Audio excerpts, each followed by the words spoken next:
Right. So I think all of you know me. So you've all got a bit of an idea of who I am and what I do. So basically, I am a traditional storyteller and have been since the age of 14. And that is the heart of what I do. It's traditional stories. It's stories that I have learned from other people, sometimes from books and sometimes directly from the oral tradition. Um, and one of the big people that I learned stories from was a man called Duncan Williamson, who is who was a Scottish traveller. And last year, I was very lucky to have an Arts Council bid to digitise a load of reel-to-reel tapes that I had inherited from him. And also using that journey to try and up my social media skills and my digital skills a bit, because I was definitely feeling behind the times and thinking I'm going to have to embrace online stuff.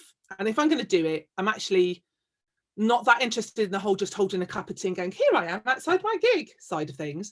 If I'm going to do things online, I wanted to be able to have a bit more of a conversation, actually use it as a discussion space and use it slightly more meaningfully. Which was very lucky that I was in that headset before lockdown came. so I maybe had a little bit of a head start of just the mindset. But while I was sitting in lockdown listening to all of those tapes of Duncan, what just came up again and again and again is how relevant traditional stories are. All of the issues that have really bubbled to a head over lockdown, which I think this time of people being cooped up, it's been a bit like a pressure cooker, and lots of stuff that has been around anyway has suddenly, like a big kind of fat spot, with puss has just come to the surface and exploded out of it, really. And that's about the environment, about issues about identity, issues about prejudice and racism, distrust of authority, all of those things I was listening to on those tapes. And I think that maybe a lot of people don't see storytelling, and particularly storytelling, as something that is for them. I think that there are definitely still assumptions about storytelling being for children and not for adults, which is sort of an ongoing trying to show people what it can be. And I think part of that is, and certainly is where I operate. So storytelling is a very small pool, and it's quite a select little clique. And once you find storytelling, if you manage to, then it's very easy to find pretty much all the other storytellers in the country and to find that scene. But if you're on the outside of that, although it has really become better known over the last 20 years, it's still pretty niche and a lot of people don't know what it is. So one of the things I'm really interested in is just like actually trying to step into other people's, I mean, bubble seems to be the word that is used a lot these days. Now we're all in social media bubbles, but I'm very aware that my friends group, my social media group and everything is a definite bubble of people who know what storytelling is, and they tend to be of a certain age and they tend to be of a certain colour. Not always, but mostly. And even just that thing of trying to reach out and find out about new technologies, is those are all new bubbles as well. It's kind of, I'm aware of this technological world outside, but finding people who operate it and talking to them is quite hard. And if I'm finding it quite hard to move into other spaces, then I imagine that other people are finding it quite hard to move into mine. So the Arts Council bid that I've got at the moment is about trying to be a bit more explorative about embracing all these amazing things that are around, finding out about new technologies, finding out about new platforms, and not really changing the heart of what I do, but changing a lot about how I present it and how I connect with other people and move into different spheres. And I think that there's so many different technologies and platforms that at the moment I'm just not using, and I think a lot of other storytellers aren't using. And I think there's a huge amount of possibility for crossover, and I think that storytelling really actually has a lot to offer, both so this project is looking at those online spaces, but also physical spaces, and it's looking about technology within those. So some of it is the digital stuff that we're all thinking about, but some of it is physical delivery. So use of pressure sensors, light projection, how you use sound, how you use spaces, and kind of heading towards what I would call narrative-based installation. So I don't even necessarily need to be there all of the time, but about creating spaces that do what storytelling does, that use narrative, and create really magical spaces. Not always comfortable spaces. I think it's good that they're challenging and uncomfortable sometimes, but that you have to engage and you have to use your imagination. You have to be part of it for it to work. It's not something that's going to be force fed. So that's a very brief introduction of kind of where I'm at the moment and where we're heading towards, and what the project is going to be. And I'll tell you more about kind of the actual strands and what we've done and what we've looked at so far and where we're heading, I think, a bit later on. Does that sound all right? I have no problem with background noise from other people, by the way. I'm muting and butting in. I quite like to be heckled. It's fine. Right, okay, so Karen, would you like to kick us off with sort of your overview of as I say, this brave new world at the moment? Yeah. Thanks. Yeah, thank you, Amy. Thank you, Anne-Marie. It's lovely to be invited to this meeting. So Arts Alive hasn't done any live since last year. It's been soul destroying and heartbreaking and very disillusioning. However, we, like Amy, had to embrace some other platforms, and we did a series of Arts Alive at Home events where we encouraged people to watch the same thing at the same time and then come into a Zoom chat and have a shared experience and conversation around what people had seen. So we did that quite a lot last year, and dovetailed quite a bit with other rural touring schemes who've been doing a digital kind of offer. But really, since Christmas, when we all kept thinking, is it now? Are we back? Is it all right? We've just been sort of tippling along, cancelling and postponing and rescheduling everything.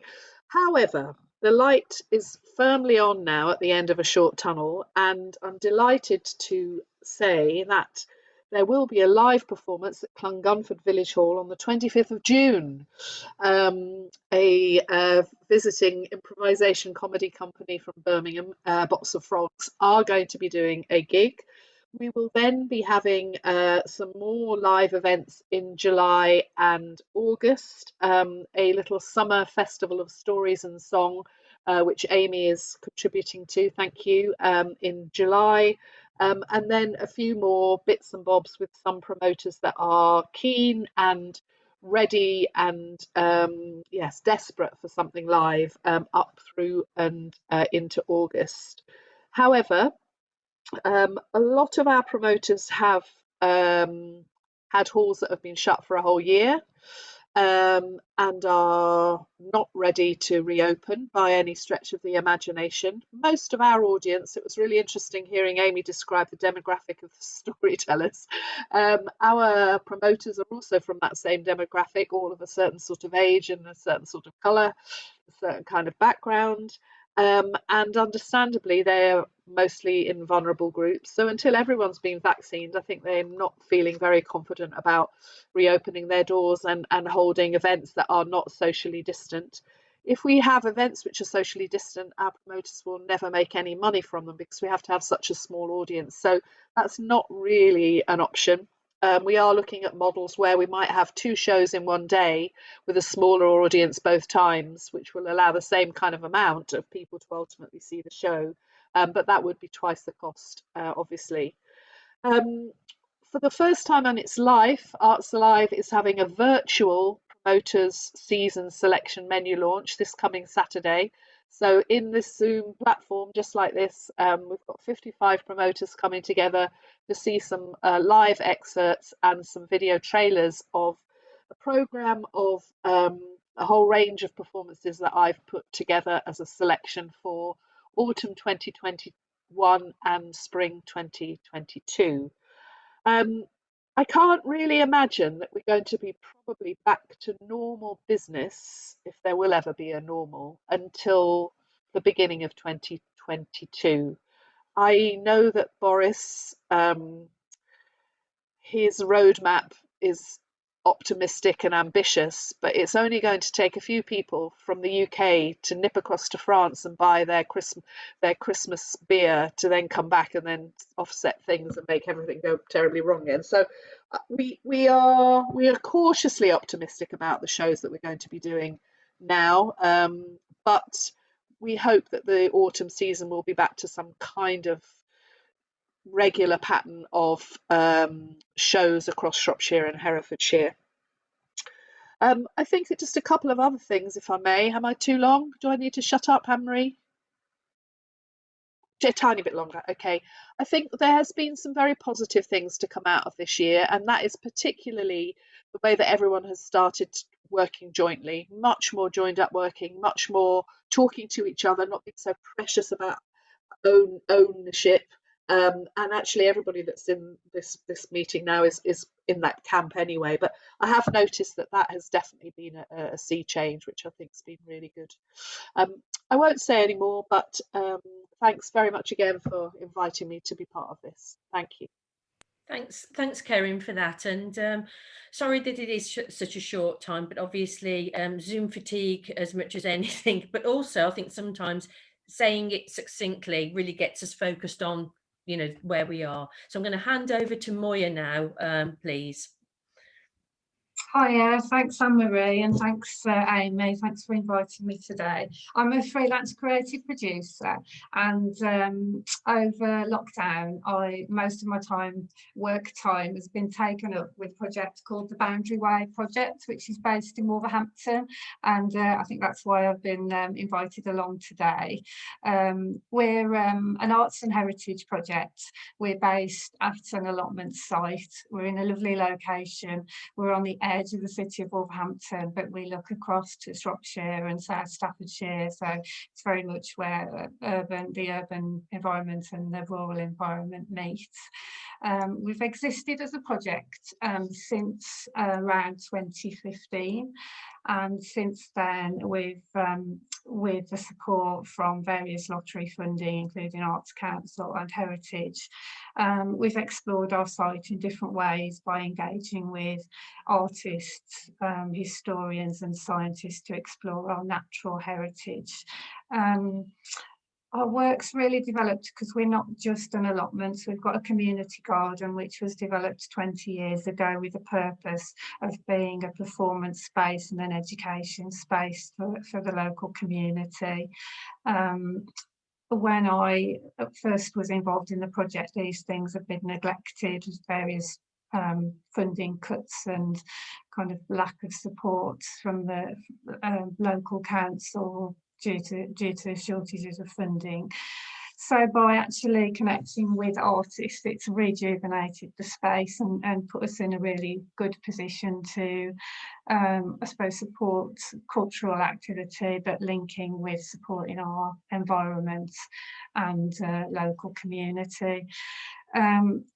We've had a difficult time in lockdown. I actually submitted a heritage bid 2 weeks before lockdown, and shortly after was told that that scheme was being scrapped. So it was kind of months and months of work lost. But since then we've managed to turn it around, and a lot of opportunities have emerged for us. So we firstly got Heritage Lottery emergency funding, which really just enabled us to pay our staff team to carry on doing the basics of engaging with people, attending meetings, and keeping our social media profile going. And that led us in October to get 6 months of funding through Culture Recovery Fund for Heritage, which then enabled us, well, both of those things enabled us to run an online programme. Now, for us, this was really important because of the nature of our site. Although we do want to run events, we're not open to the public. We can only open to the public for events, so people can't just pop along and come and have a look without an appointment. So by working online, we've been able to engage with a wider audience, and we've run a programme of workshops. I don't know exactly how many, maybe about 25 over a series of months, which both engage with our environment and nature connection. And we've had an attendance of maybe about 30% of the people are people from the city of Wolverhampton and our immediate local area, many of whom attended our events in person. But we've attracted people from across the region and further afield to attend our virtual programme. And this is one of the things we've worked with Anne-Marie in. She's one of the workshop providers who's delivered actually Zoom live from her garden in Shropshire and connected us with nature through folklore and craft activities. So we've embraced technology, particularly using Zoom, but we've also used other platforms and been able to do things like attend conferences across the country, which we've never been able to afford to do before. Like two members of our team going to something that would have happened in Bristol for 2 days via technology. So we felt it's really helped us connect with a kind of wider, with other organisations and agencies, and keep in touch with what's going on. And it's given us that staff time to reflect and think about how we want to work. We've also looked to support artists, and one of the things that we did last summer was commission, lost track of how many, at least 10 different artists, and Anne-Marie was one of them, to produce a short film to engage with the audience. And it was all allotment or nature related, ranging from wreath making to cookery to botanical ink making. And some of the artists told us that they wouldn't have thought about working in this way, and some of them hadn't made short films before. And we commissioned a filmmaker who worked with the artist to give them whatever support they needed, whether that was minor editing or kind of supporting, how to use a camera or mobile phone to create a film. So we're really keen to do that. We've also managed to support more than 20 small freelance sole traders, artists and other educators through the funding. So we've developed a community of practice. So we're really interested in looking at new ways of working virtually, because it's a way of our project continuing. So I don't think we will go back to how we operated before, although we do hope to run events on site again, but that's not something that we're planning at the moment. So I really like the sound of the ideas that you described at the beginning, Amy. Thanks for that, Moya. I'm going to draw you to a close if I can there. And sorry, that was a bit long. No, that's fine. I'm going to move on to Mike. I think he's next, but I was just going to say it's quite interesting to just hear the fact about this idea of, do we go back to the old way of working or what? So in view of that, I'm going to hand us to Mike now. If you'd like to go on, Mike. Okay, yeah. Good morning, everybody. My name's Mike West, and we do Get a Word in Edgeways. Since we started up, we do a concert online, which is once a month. We do a poetry thing on a Sunday morning. We do a story round in conjunction with the World Storytelling Cafe. We did Have a Laugh in Lockdown with the World Storytelling Cafe and the Society for Storytelling. We've done poems on a postcard. We've got a project with schools, which is to do with languages. So we've got a French storyteller coming into the little schools in Shropshire, doing what the story she told was a Little Red Riding Hood in English and French, with a lot of colours and numbers and nursery rhymes and things, which is going to go forward. And we've also been asked already if we could do that in the Welsh language with the Shropshire schools, which are right up against the Welsh borders, which are in Oswestry and places like that. And we've got a forest school. We had a bonfire last September, which was we just all wanted to sit in a field and have a pint of beer and sit around the corner and listen to live stories. So we managed to do that. We've done it in conjunction with Wenlock Town. We did a video, which is We're Open for Business. And we're telling the story of the businesses and the town itself. We've done something in conjunction with the Ironbridge Museum Trust to do with coracles. And last but not least, we've got a programme.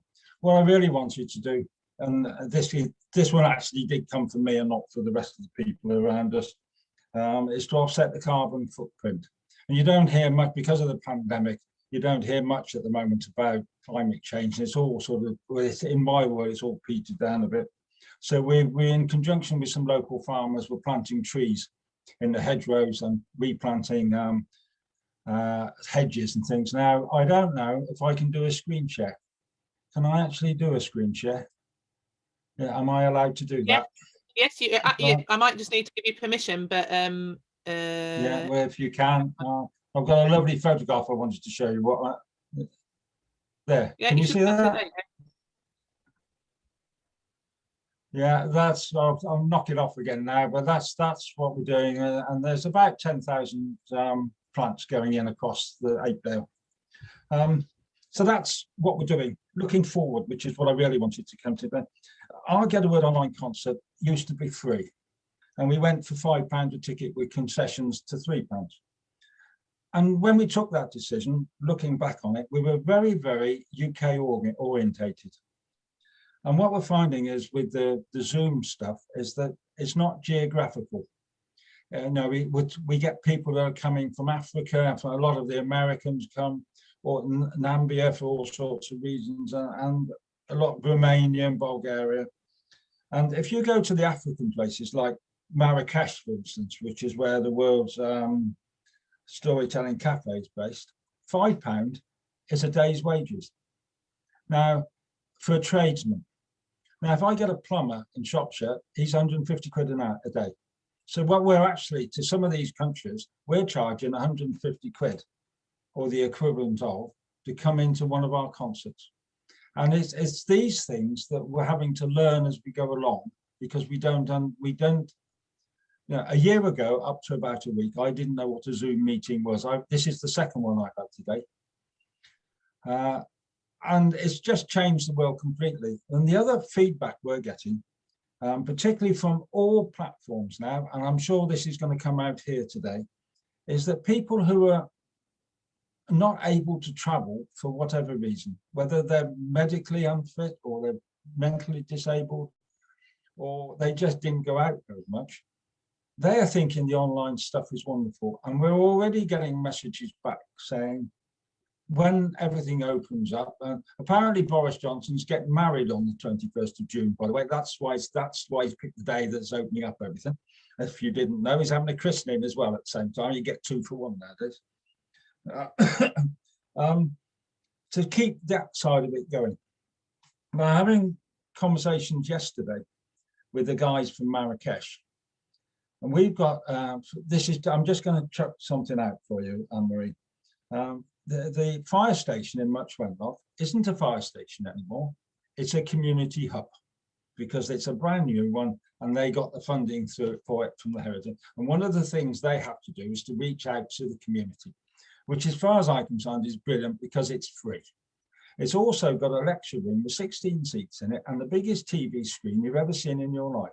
It's about the size of a football goalpost. It's massive. Now, talking to Mike Wood and John Rowe, they've got a world storytelling cafe that they are building in Marrakesh. And one of the things they're going to do is put a big screen there, and they're going to have concerts when they're having a live festival now in February. They're going to have a live conference online where the artists are going to be physically in the space, and there's going to be a small audience. They're not expecting hundreds of people. They're expecting, 30, 40, something along those lines. Then Zoom that live around to their audiences all over the world. And I think that this is one of the ways that we can do that. As soon as we started talking about this, Much Wenlock's fire station comes to mind immediately. So when we get back to having the festival, and I agree with you, Karen, that doing live stuff this year is going to be dead iffy. And we haven't decided whether to be having a festival or not this year, but we'll do something which will be outside, walking through the landscape more or less than everything else. So I think that's the way forward. And it has changed everything we've done. But to go back to where we were isn't now something I want to go back to. If we've reached out to people from different communities, particularly the disabled and the people who can't travel for whatever reason, I want to stay there. I really do want to stay there. Okay, and we have to find a way of doing it. Just going to intervene, just because I'm keeping an eye on the time. And I think that's, if you don't mind, that's a good place for us to stop in that. Can I just say one sentence? He's going to now get a word in edgeways. Right, I'll say one other thing. So I was going to finish on this. We ran a storytelling club in Bridgnorth for 30 years. It started at the top of the Wenlock Edge, and it was a story round. And when you look back on it, it was a community thing that people came because they liked stories and poetry and everything else, and sat around in a room and met people. We're doing that online now. So maybe we can do the two together. That's what I was going to finish on. Okay. Thank you, Mike. Thanks. Okay. Thanks. That's great. So I'd like to invite Richard now, please, to give us his opinions and thoughts on where we are. Okay. Hello, everybody. Nothing. I'm here representing the Friends of the Flaxmill Maltings, so Shrewsbury Flaxmill Maltings. Obviously, like everyone else, it's affected us quite a lot. Our visitor centre closed 12 months ago, and I've been working from home since then. So for just, well, a year and 2 days now in this room, which is quite nice, actually. I can still see the mill out the window, so I don't feel too disconnected. So we had to close. We did manage to get open for a couple of months in the summer with socially distanced and having our volunteers sitting outside to welcome people, which was not too bad in the summer, but come the end of September, we decided that was enough of that. All of that, I mean, it's coincided with all the work that's going on at the mill. So I don't know if you know, but if anybody doesn't, it's part of a massive Heritage Lottery Fund refurbishment at the moment. So it's been made very difficult for us to get on site anyway. It's quite a mess there. A lot of it's dug up, all the infrastructure is going in at the moment. So in a way, I guess, you know, I think we'd have gone down this route to a degree anyway. What it has meant is we've had to find different ways of engaging with our volunteers. So we've been doing training via Zoom. Zoom's been a godsend. We've been doing talks. So we normally would go out and give talks to WIs and U3As and things. This means that we can give talks all over the place. And as has already been said, I mean, a week ago, we gave a talk to the the Museum of Industrial Heritage in Bethlehem, Pennsylvania, which was quite amazing. I was also approached earlier this week from a U3A who are in Leeds, who, you know, we wouldn't have been able to give a talk to. So it's actually opening it up for us. There's been quite a number of positives from it. And it's definitely something, as Mike said, it's definitely something that we'll take forward. It is accessible. It opens us up to the world. So it's another string to the bow. It does mean a lot more work because it's trying to run two things parallel, the online and the live. We've also done a couple of workshops online, arts workshops. But I mean, other ways that it's affected us. So of course, we were in the process of a grant application to Arts Council England just before lockdown. Anne-Marie was helping us with putting that grant together. That obviously went by the board. So it's slowed us down in other ways, obviously. What we have got, and we don't open now for another 12 months yet, fully. We'll have some use of buildings and space on the site in the interim, but next year we'll open up. What we have got is space. So we've got rooms that will be available for workshops. We've got a huge, wonderful room in the dye house, which we've had Shakespeare performances in there. We've had all sorts going on in there, art exhibitions. So that will become more and more available. So that's really the way that I think we'd be as involved as anything else. We do have our own arts group who would also be like, you know, come on board with anything.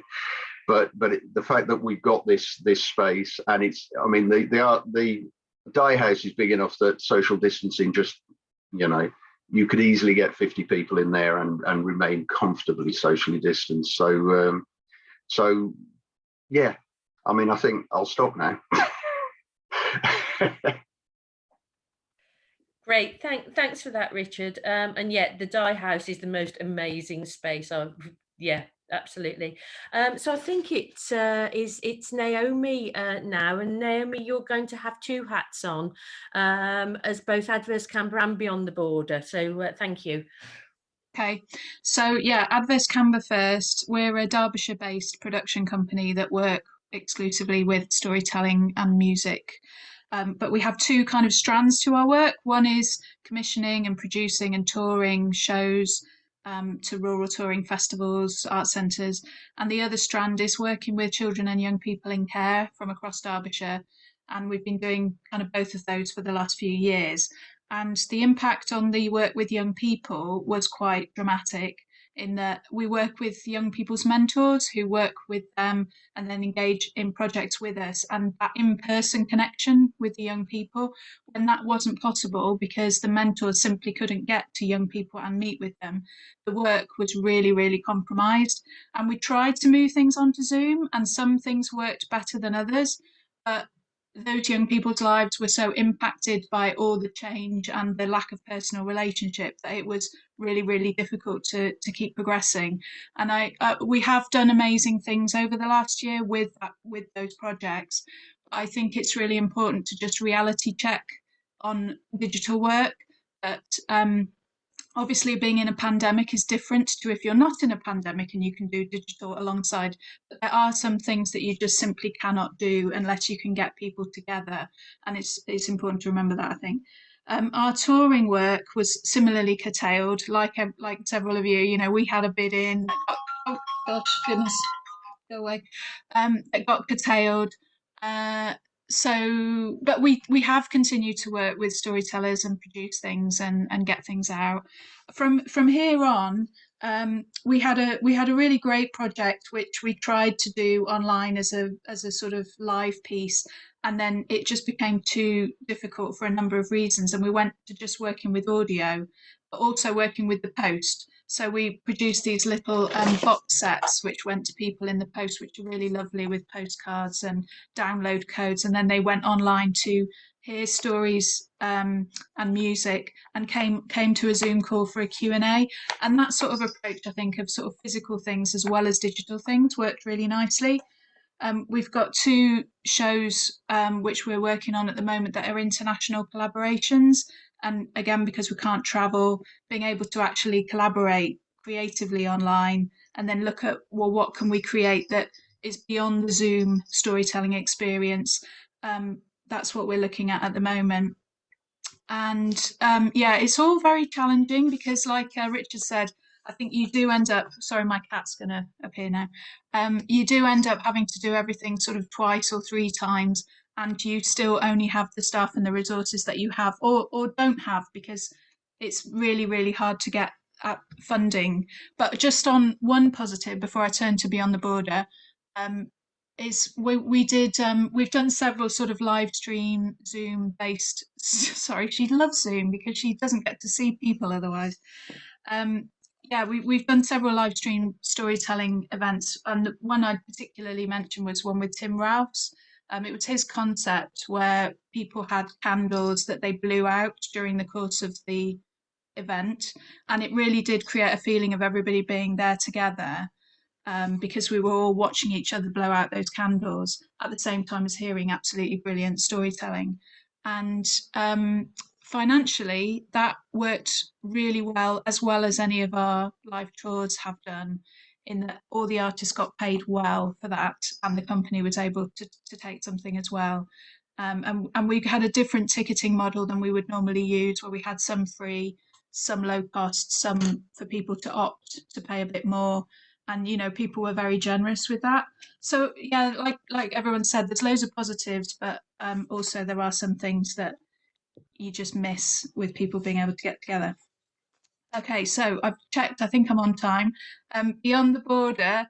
So Beyond the Border, as many of you will know, is a biennial storytelling festival, international, based in Wales, Southwest Wales now, at new site at Dynevor in Carmarthenshire. And we've been massively frustrated by not being able to do a festival, which was supposed to happen last year. And the plan is that we're going ahead with a festival this July, with everything crossed. Welsh Government haven't given us that official go-ahead yet, but we are planning for a live festival as well as a digital festival.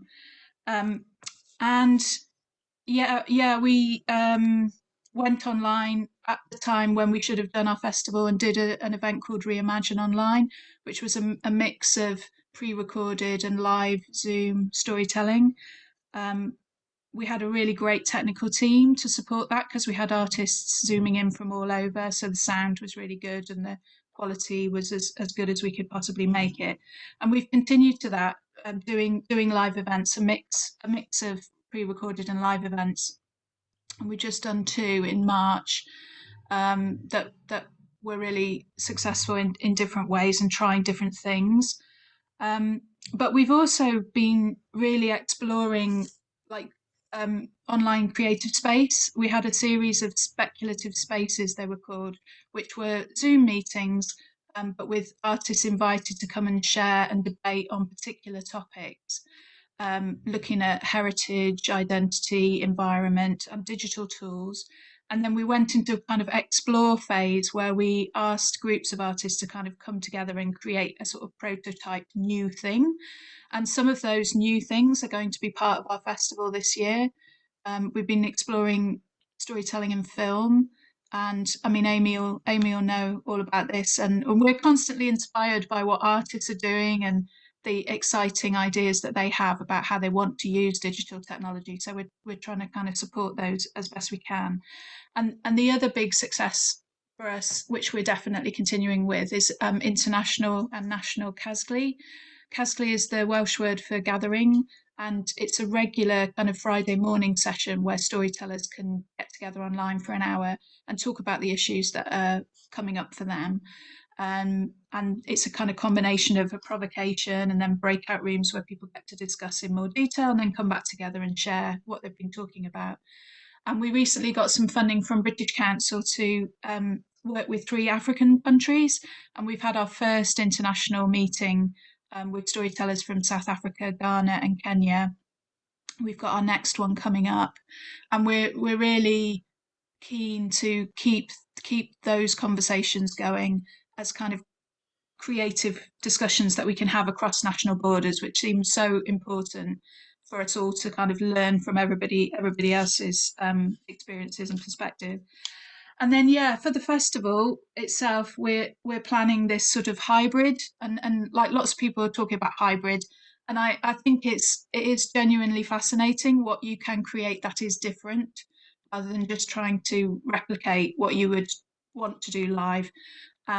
So we've got lots of ideas and ambitions for that, which we will hopefully do in a small way this year, but be able to kind of extend that for the future festival. And I agree that we're not going back.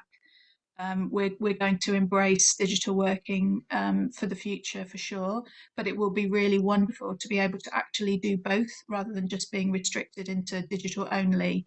And I think that sort of thinking through, well, what's the right thing to do in each realm is sort of really interesting as well. When we have got the capacity to do both, and it would be nice if funders recognise that you might need more resources in order to kind of research and explore these things, because I don't know about you, but I'm knackered. It's been a really, really tough year, and we're all so good at being creative and carrying on, but actually we do need that time of reflection and sort of being fed again rather than just putting out all the time. But yeah, it's very nice to be here with other fellow creatives kind of battling on. So yeah, nice. I think that's it. Yeah, thanks, Naomi. Just out of interest, if you do manage to run the festival, how many are you expecting in terms of audience? At the moment, we're working with a 500 audience limit. That's the cap that we're expecting. That's the possible cap that we will have for our live audience. And yeah, I didn't really go into it, but we're trying to bring the audience to the site that won't be able to get there because we've got the limit on numbers, and then we're trying to gather things on the site that we can push out to that audience as well. And we've got a feature on Canadian artists this year, 3 Canadian artists who aren't going to be able to come in person. So we have some funding specially to work with them to try to bring not just them head and shoulders, but a bit more of them into the festival digitally. So we're sort of looking at how can we do that through a mix of different methods. Naomi, when you say 500, is that 500 tickets or 500 everybody on the site? 500. It's 500 audience plus volunteers plus crew plus artists. So But you have we're still 1,000 waiting. We're still waiting to have the actual definitive. Yes, you can go ahead. Yes, you can go ahead for 500. But that's the expectation. That's what the Welsh Government are talking about at the moment. Okay then, well, thanks for that. We're going to move on to Des and Ali now. And then it will be, I think, loo break. So Des and Ali, you can go as long as you need to until the point that we're all skipping up and down. Or your break's ready. Well, the break's actually being dealt with anyway. That's not why it disappeared. No problem there. Absolutely no problem. But actually, I only really wanted to say 3 things. I know, isn't it sad? Can I just say, this is typical storytellers. It's always 3 things. It has to be. It has to be, absolutely. It has to be 3 things. And the first is, I think it was Moya that said that, yes, this has been a fantastic opportunity for some reflection and rethinking directions. And like everybody else, we will be going ahead with a blended approach. We won't be able to open the museum to the public, we don't think, until January 2022. So that's the date we're working to, which does seem to be a consensus. And it'll be a blended approach. We'll be looking at whether you do it digitally, whether you do it in real life. And we do need an awful lot of reflection and resources for that. So yeah, agree with that totally. And the second thing that I picked up on was something that Amy said right at the beginning, which was how she's been working on how she changes the way she presents. And certainly my experience of digital has been that it needs a completely different approach. You know, as you've all said, you can't just video the show and then send it out and expect to get the same result. It does need an entirely different approach. It needs to rethink. We need different techniques. And I actually find that incredibly exciting, because I might be ancient and not interested in developing them and looking at them and using them. There are so many people out there who are using them, and I want them all to find us and show us the way to forwards, which is great. And the third thing I think is probably more of a problem, actually, at least I find it a bit of a barrier, and that is connecting with young people. And like you said, Naomi, you do lose it if they can't come in and physically see you when they want to. You lose that kind of connection and that immediate connection with them. We tried doing some work with our home ed group online. No, it didn't work, because they want to come and be there, you know. And yes, they enjoyed doing the various creative challenges that we set for them, but they didn't necessarily do them on that day or do them live or join in the live sessions. Or when they were in the live sessions, they didn't necessarily put any feedback up because they were just too involved in it. So we couldn't get that one going at all. And similarly with this new online storytelling club that we're starting for young people, I've absolutely no idea how that's going to work, but it's a try. And so our trustees and our trustee body has been completely refreshed over the past year. We now have 4 trustees under 30 on it, which is great. They have said to us, we need to get our work out on different platforms. I know nothing about different platforms, so it's going to be a real time for research, and boy, am I excited by it. Yeah, we've got to learn how to twitch. Yep.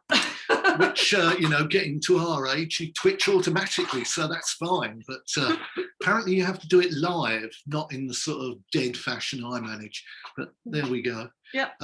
One thing I'd like to add is we're really excited. We're working on a new project at the moment, which is all about trying to turn the viewer into an active listener.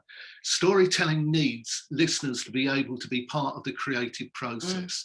It needs the listener to be able to make the pictures in their own head.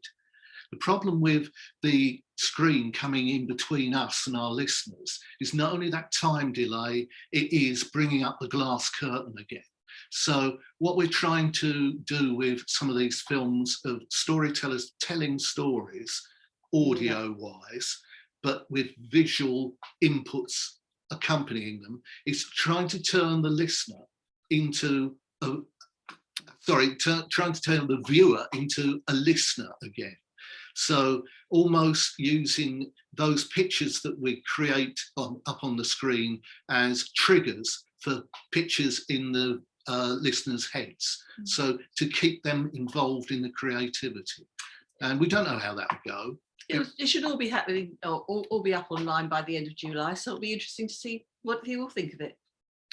If it works. Well, we've tried 3 different approaches and probably none of them work. It's worth a try anyway. So. Right, okay, well that's fabulous. Thank you, Des and Ali, for that and everybody's insights. So we're just going to take a 5-minute break so that we can just nip loo, get a cup of coffee or whatever. And then when we come back, Amy and Lucy are going to be sharing a little more of their thoughts and ways of working.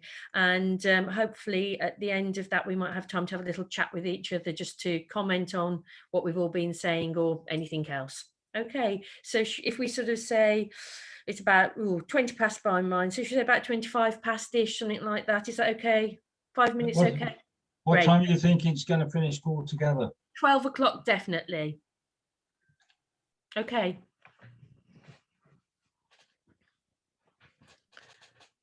Okay, see you in a bit.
How are you doing, Kevin? Banana is always an excellent plan. Well, I just thought I've actually got cold. I don't know how. I'm just sitting still, I think. So yeah, another hot drink and a banana, that should sort me out.